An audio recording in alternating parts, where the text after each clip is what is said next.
How would you evaluate the writing and reading of English learners in kindergarten and first grade?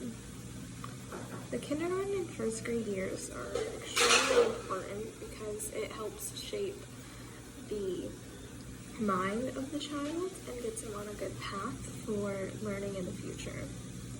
On page 219 of our text, it states that children are introduced to literacy at a very young age at home,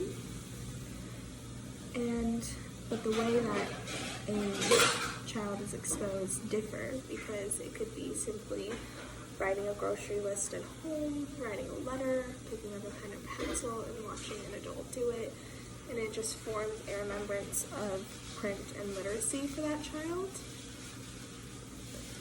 I would start by evaluating these children by using flashcards with pictures on them, and then I'd see how many of those children can identify what the word is based on the photo, based like a car, a store, a dog.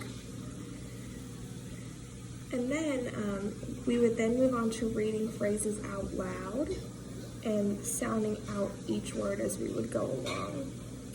This would help me see if the students had any exposure to oral language and everyday words. To evaluate their writing, each student would write the letters of the alphabet by tracing them and then writing them all by themselves. And so that would see if they understand written communication and then also being able to do it by themselves. What is the importance of knowing their prior literacy experiences to their Language 1 and Language 2? Prior literacy experiences can help students understand the layout of new words and can also help them relate text to oral communication. The text explains that parts of previous language can be easily transitioned to a new language.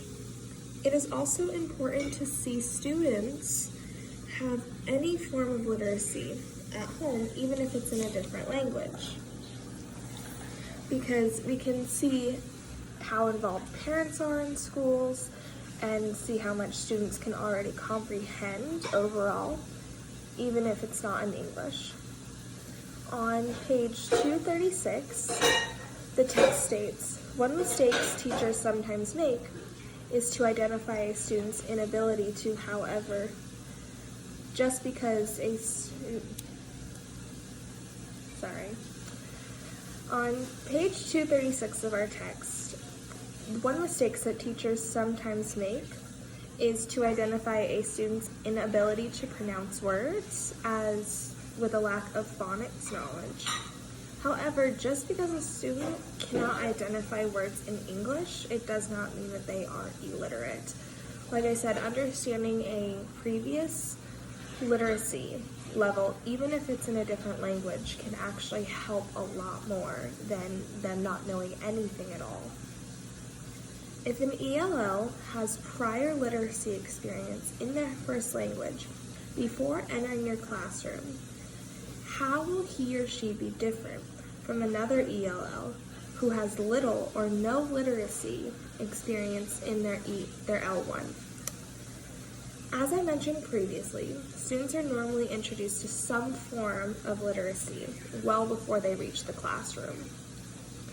The students that are introduced to literacy forms before school, even if it's not in English, will have an advantage over students who did not have any introduction to literacy. Because the basics of communication, both oral and print, have already been established to that student. And they will be able to transfer that knowledge to learning a new language. If a student has never had any literacy experience before, you would have to start from the basics. Mouth movement, sounding out words, the alphabet, and you would have to show them the basic steps of an oral communication and a print communication and it would take longer for them to catch up to a regular level of learning because they hadn't had any introduction prior. Thank you.